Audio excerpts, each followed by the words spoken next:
It was the final weekend before I had to head back to university, and my friends Sarah and Emily suggested we go on one last adventure before the summer ended. We planned a simple hike through the forest with an overnight camping trip. Nothing too demanding. Just enough of a getaway to feel like we'd done something besides working and streaming shows all summer. The day started exactly how we'd hoped. We loaded the car with our gear, grabbed snacks, and hit the road with the music blasting and the windows down. I think we played Roar by Katy Perry about 5 times. The hiking trail we picked was a little over an hour away, at a spot Sarah's older cousin had mentioned to her. "It's pretty secluded, but gorgeous," she had said. "You'll have the place to yourselves." That sounded perfect to us. On the way, we decided no camping trip was complete without some drinks, so we stopped at a convenience store. None of us were 20 yet, but Emily, with her usual confidence, volunteered to try her luck inside. Sarah and I waited in the car, chatting and laughing, but when Emily came back empty-handed, shaking her head, we knew it was a no-go. "That guy behind the counter wouldn't even consider it," she said, sliding back into the driver's seat. I could see she was slightly embarrassed. Emily wasn't used to being turned down. As we were about to leave, a man who'd been filling his car at the pump strolled over. He looked ordinary enough, maybe in his late 20s, with scruffy hair and wearing a green flannel shirt. He had a friendly smile, but something about how quickly he approached us set off a small alarm in my head. "Hey," he said, leaning into Sarah's window. "Need help getting something?" His voice was deep, and his eyes moved over each of us a bit too slowly for comfort. Emily, never one to miss an opportunity, said, "Yeah, could you get us some beers? We've got cash." She handed him a 20, and he nodded, smiling. "Sure, what do you want?" His smile didn't sit right with me, but the exchange had already happened. I tried to give Sarah a look to show my unease, but it was too late. The guy walked into the store and came back out a few minutes later with a case of beer in one hand and change in the other. "Here you go," he said, handing it all over with that same unsettling grin. He stood there for a second, like he was waiting for something more, but Emily quickly thanked him and waved as Sarah started the car. We drove off, and as we pulled away, I glanced back to see him still standing there, watching us. "That was odd," I muttered, but Emily brushed it off. "We got our drinks, didn't we?" she said with a shrug. The rest of the drive was uneventful, and soon we were deep in the woods, surrounded by towering trees and birdsong. The hike was just as Sarah's cousin had promised, beautiful and peaceful. We spent the day laughing, taking photos, and enjoying being away from everything. But as the afternoon wore on, I started feeling uneasy. Every now and then, I thought I heard something. A twig snapping, leaves rustling. But whenever I turned to look, nothing was there. I kept telling myself it was just the normal sounds of the forest, but I couldn't shake the feeling.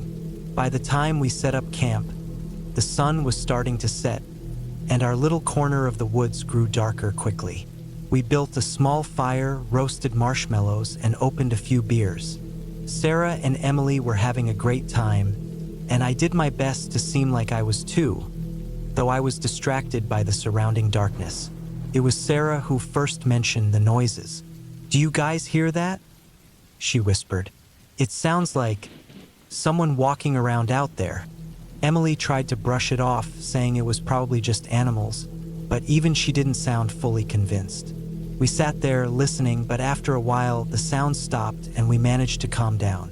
Eventually, we crawled into the tent, snuggled into our sleeping bags, and tried to get some rest. But sleep didn't come easily. The sounds outside started up again. Twigs snapping, leaves rustling, and to me it sounded unmistakably like footsteps.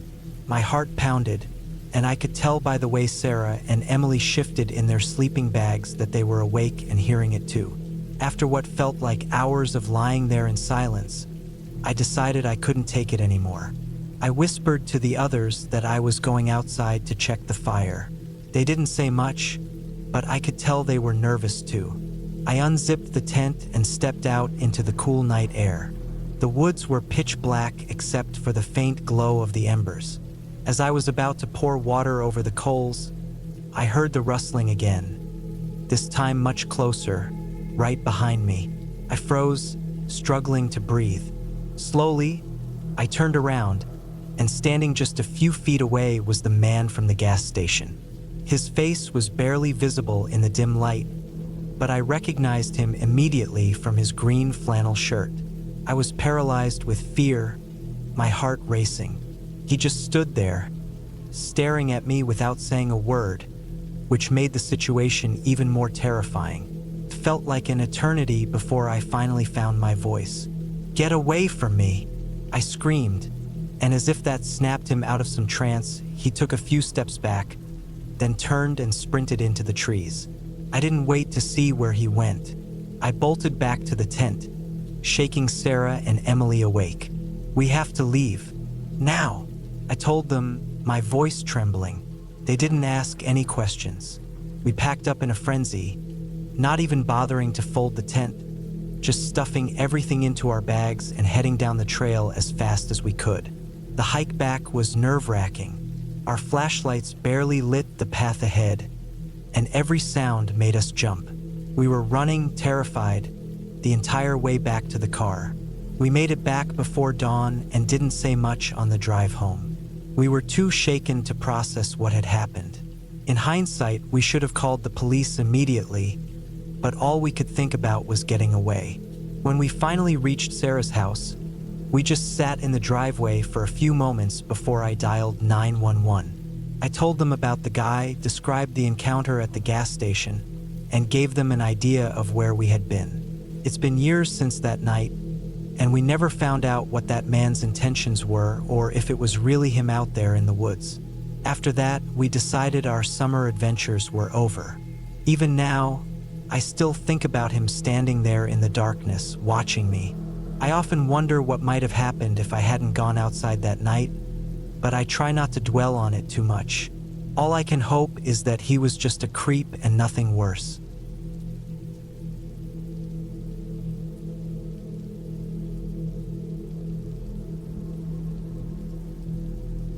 College assignments are usually pretty simple, right? You choose a topic, do your research, put it all together, and maybe learn something along the way. When my buddy Marco and I signed up for a media class, we thought it'd be fun, a break from the usual routine. The task was straightforward: make a short documentary.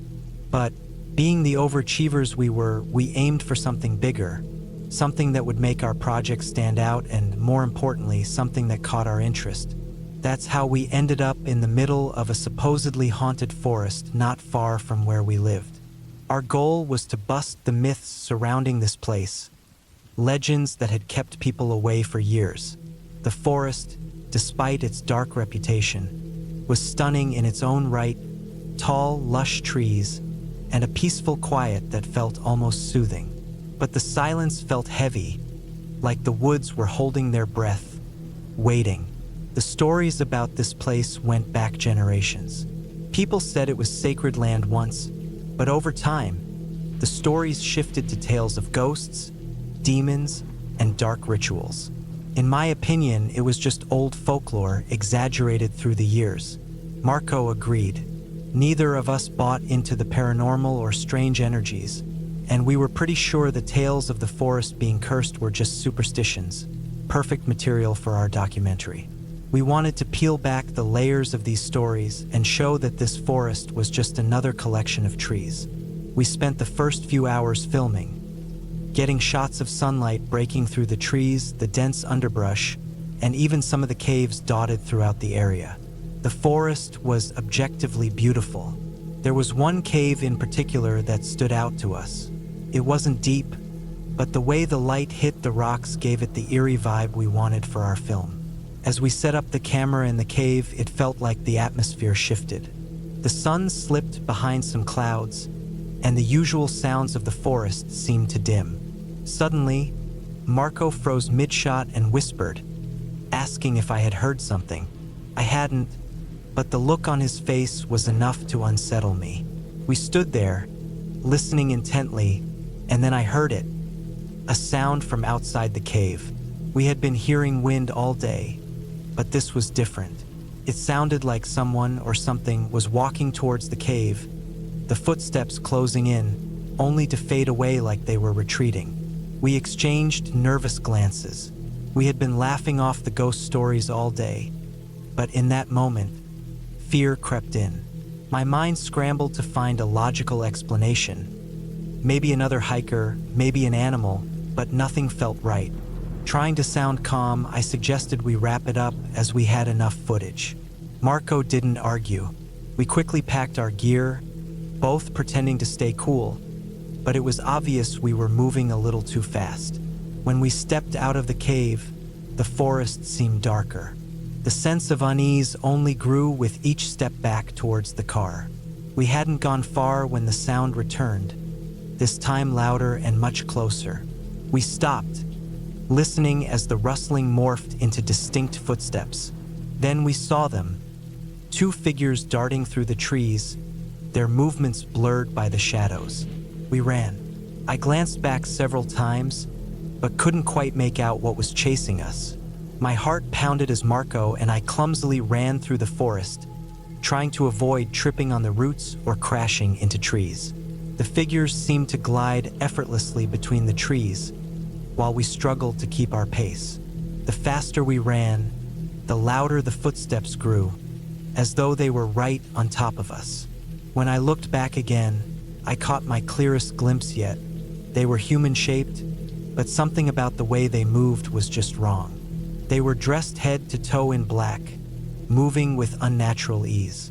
Marco shouted at me to hurry as I slowed down to look back. We pushed ourselves towards the car, practically diving inside and slamming the doors shut. Marco fumbled with his keys, his hands shaking, and finally, the engine roared to life. But just as relief washed over me, the dashboard lit up with a warning: low tire pressure. Marco looked confused, but threw the car into gear. As soon as we tried to move, the vehicle jerked awkwardly. All of our tires were flat. I stuck my head out the window and saw that they had been slashed.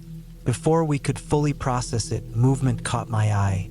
There they were, three figures now, not two, emerging from the tree line, walking slowly towards us. My stomach dropped as I realized they were the same shadowy shapes that had chased us. They weren't ghosts, they were people. People dressed in black, their faces covered with featureless masks. The masks resembled ski masks, but entirely black. The car doors were locked, but that didn't ease the panic. As they drew closer, Marco desperately tried to call for help, but the signal was weak and the call kept dropping. When he finally got through, he shouted for help, giving our location, but then the call cut out again. One of the figures banged on the window while the others started hitting the car's hood and doors. The relentless pounding shook the car with every hit. One of them, the smaller one, started hitting harder, and the window began to crack. I could hear laughter, chilling in its casual cruelty. The glass was about to give when we saw headlights, sirens in the distance. The figures stopped abruptly, turning to look.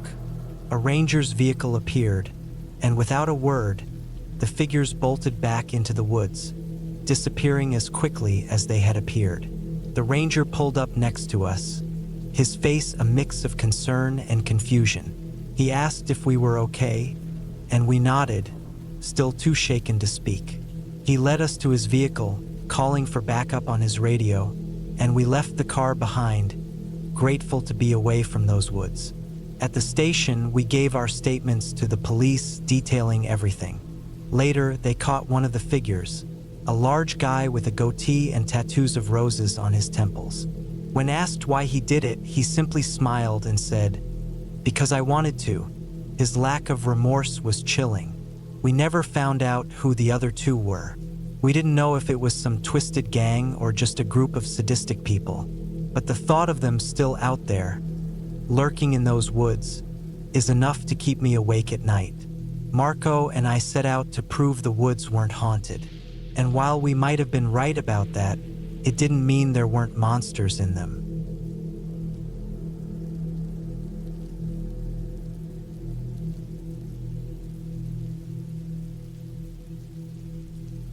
Back in 2015, my wife, some friends, John and Tina, and I had been planning a hiking trip for weeks.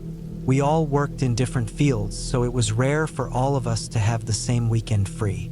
When the opportunity finally came, we jumped at it. The plan was to leave early Saturday and spend the day exploring the wild. We had a route mapped out, promising breathtaking views, and we were excited to disconnect from the world for a while. The drive to the trailhead was serene. The sun had just started rising, giving everything an orange glow. We chatted, shared stories, and enjoyed the peaceful start to the day. However, as soon as we arrived, our excitement quickly faded. The sky darkened out of nowhere, and within moments, it began pouring rain. It was so heavy that visibility was almost zero. We thought it was just a passing shower, so we decided to wait it out in the car, not ready to turn around after driving all that way. For about 20 minutes, we listened to the rain pounding on the roof, watching the windows fog up from our breath. It wasn't how we imagined our trip starting, but we were determined to make the best of it. When the rain finally eased up, it left behind a misty, overcast day. We debated whether we should continue, but the trail beckoned, and we didn't want to waste any more time. We hadn't been hiking long when the rain returned, even harder this time. It felt like someone had turned on a faucet, and we were soaked in seconds. Laughing and cursing, we ran back to the car, trying to shield ourselves from the downpour. But as we reached the car, we all stopped in our tracks. Standing beside our vehicle was a young woman, drenched and shivering, her clothes clinging to her as if they were rags. She looked like she'd been through hell, her hair matted, her face dirty. I blinked, thinking the rain was playing tricks on me. But no, she was real. Even more unsettling, she was staring into the car windows. Instinctively, I shouted, "Hey, get away from my car." It was more out of fear than anything else. Something felt wrong, but she didn't move. She just stood there, staring at us with hollow eyes, like a deer caught in headlights. My wife grabbed my arm and whispered that she looked hurt. John and Tina stayed quiet, unsure of what to do. I didn't want to let a stranger into our car, but it was hard to ignore the possibility that she needed help. Reluctantly, we all got into the SUV, with the woman sitting behind the front passenger seat and my wife in the back trying to comfort her. The tension in the car was thick. What had started as a fun hike was now a situation where we were dealing with a strange, possibly injured woman in the middle of nowhere. The woman didn't say a word. She just sat there, shivering and staring straight ahead. My wife thought she might be in shock, and we assumed something terrible had happened to her. Her makeup had run down her face, though we couldn't tell if it was from the rain or tears. We asked where she was from, what had happened, but she didn't respond. I kept glancing at her in the rearview mirror, trying to figure her out, but her face was emotionless. John suggested we drive her to the nearest gas station and call for help since there was no cell service in the area.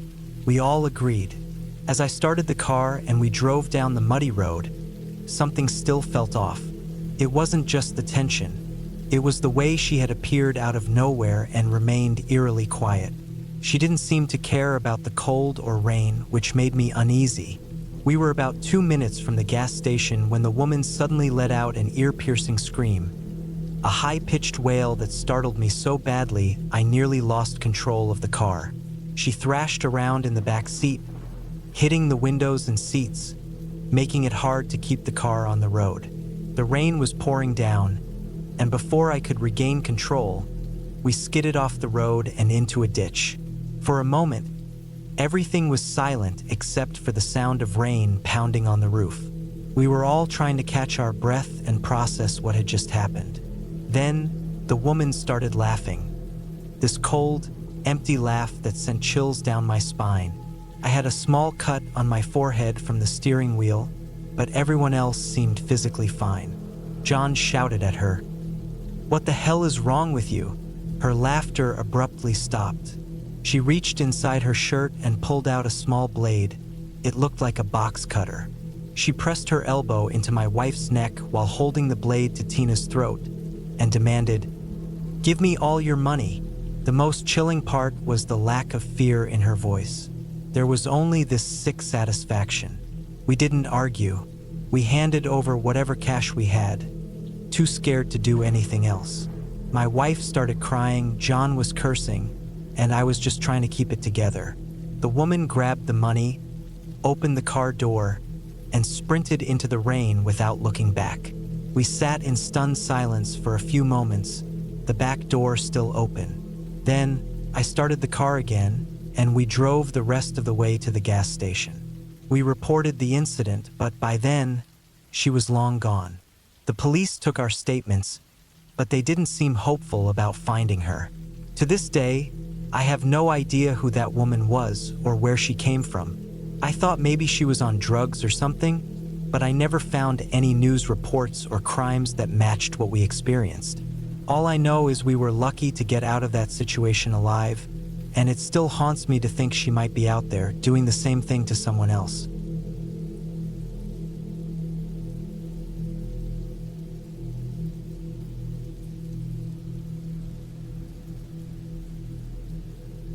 Some of my most cherished memories from childhood are of my mom taking me to my local youth group meetings. It's funny how certain things stay with you while others fade. I don't really remember the snacks, but I vividly recall my mom carefully sewing the badges onto my uniform.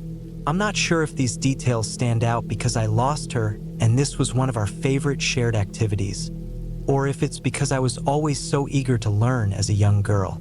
Either way, this group has played a huge role in my life, even into adulthood. Though I don't have children of my own, I've remained a devoted volunteer, eager to give back.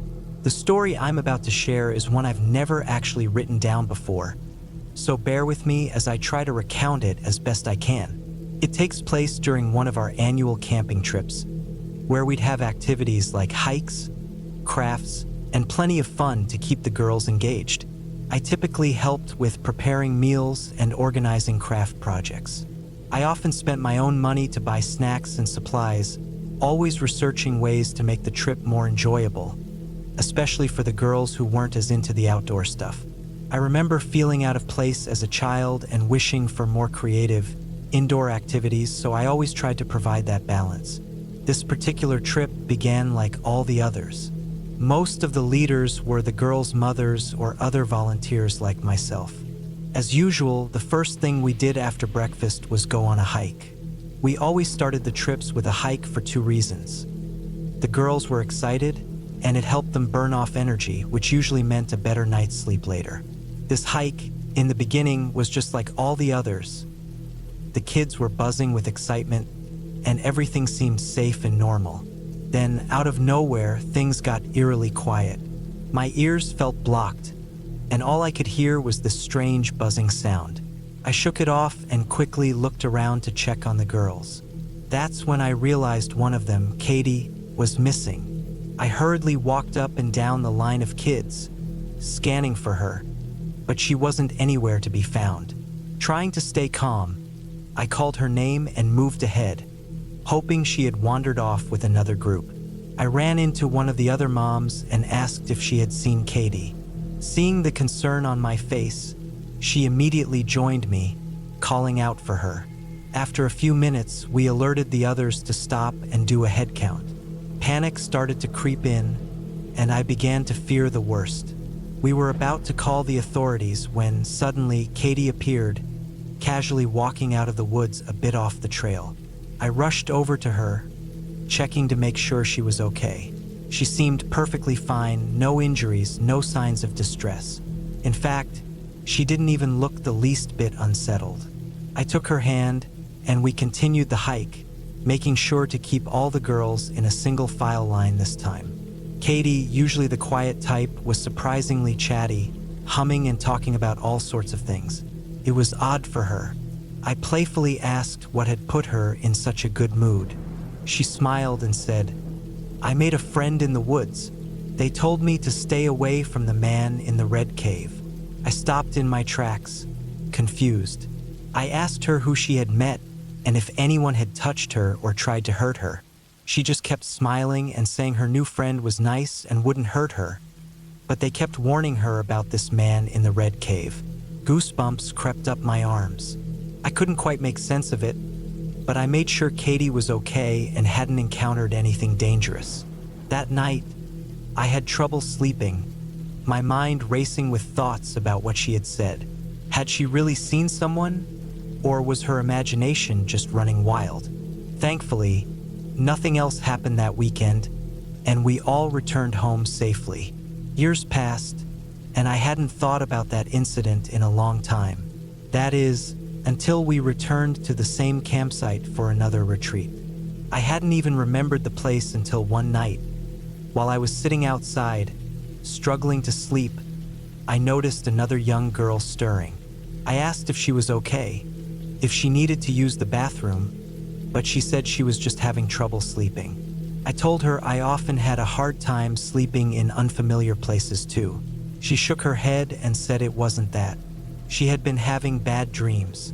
She said her friend kept waking her up, telling her she needed to go see the man in the red cave. My stomach dropped. I felt a wave of dizziness as I asked her who was telling her this, but she couldn't really explain it. I couldn't tell if it was someone in her tent or just a dream, but hearing about the man in the red cave again after all these years felt too strange to be a coincidence. I put her back to bed and told her to let me know if she woke up again. Thankfully, I didn't hear from her for the rest of the night, though I didn't sleep a wink myself. The next day, we all packed up and went home. I've never been back to that campsite since.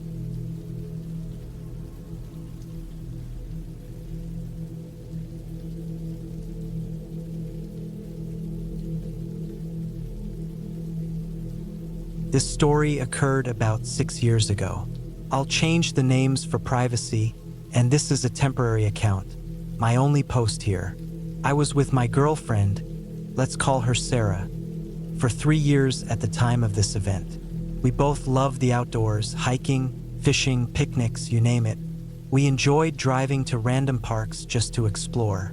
One Saturday morning, we decided to go on a hike. It was a bit of a drive, so I packed our camping gear in case we decided to stay overnight or sleep in the car. Depending on the weather, we might have just driven home. Neither of us wanted to sleep in the rain, even in the car. The hike started off peaceful, with the sounds of running water, birds, insects, and other wildlife. It was what drew us outdoors, the escape from the daily grind. It was our way to clear our minds and relax. Most of the time, we talked about our future, marriage, where we wanted to live, what kind of house we dreamed of. We'd talk about settling down, but also finding a place to escape winters, and how not having kids might help us financially achieve that. It's hard to explain, but I felt like our best conversations happened while hiking. As we went deeper into the forest, I began to feel uneasy. It seemed like the peaceful sounds around us changed. The birds and animals had a different tone, and the sound of the stream we passed earlier morphed into something like whispers. I also had the odd sensation of being followed, or like someone was trying to get my attention. I shook it off and continued with whatever conversation we were having. I started feeling tired and asked if we could take a break, which was surprising since I usually had more stamina. I figured I just hadn't had enough water that day. After the break, I noticed that Sarah's mood shifted. She became unusually quiet and irritable. I assumed she was tired, too, and tried to keep the conversation light to cheer her up. But soon, her irritability turned into outright rudeness. Every comment I made was met with sarcasm or a mean-spirited response. At first, I thought she was joking, but I quickly realized she wasn't. I asked if she wanted to take a break, turn around, or walk quietly for a bit. Anything to make the situation better. But she gave me a cold, silent stare. I couldn't figure out what I'd done wrong. Then, Just as we reached the farthest point of our hike, Sarah had a full-on emotional breakdown, screaming and crying all at once. As I tried to approach her and figure out what was wrong, she became violent, flailing her arms, and one of her swings connected with my head, knocking my glasses off. Now, I'm almost blind without my glasses, so I had to quickly find them. Meanwhile, Sarah kept flailing and screaming, running in the opposite direction. Thankfully, I found my glasses and chased after her. When I caught up, she seemed completely out of it. Her eyes didn't look glazed over, but something was off, like she was physically there but mentally distant. It's hard to describe, but that's the best way I can put it. She stopped screaming and flailing, so I sat her down and made her drink some water. She wasn't talking much, but she seemed calmer.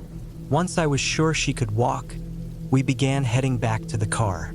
The further we got from the place where she had her breakdown, the more normal she became. She started talking again and asked if she had done anything strange. She didn't remember any of it and felt embarrassed, apologizing for what happened. By the time we were about half a mile from the car, she seemed completely back to herself. I was still trying to make sense of what had happened. In the 3 years we'd been together, through both happy and tough times, I had never seen her act like that. Sarah was a firm believer in the supernatural and thought something dark had possessed her. I wasn't convinced. I figured there had to be a logical explanation. I did some research and found that certain plants in those woods can cause odd reactions. Some can induce mania, fever, or even hallucinations. It made me think that maybe she came into contact with something, and that's what triggered her behavior. I also wondered if those same plants had made me feel anxious earlier in the day. Without any clear answers, I decided to take the easy route, never hike there again. Has anyone else experienced something like this? I'd be interested in hearing your thoughts.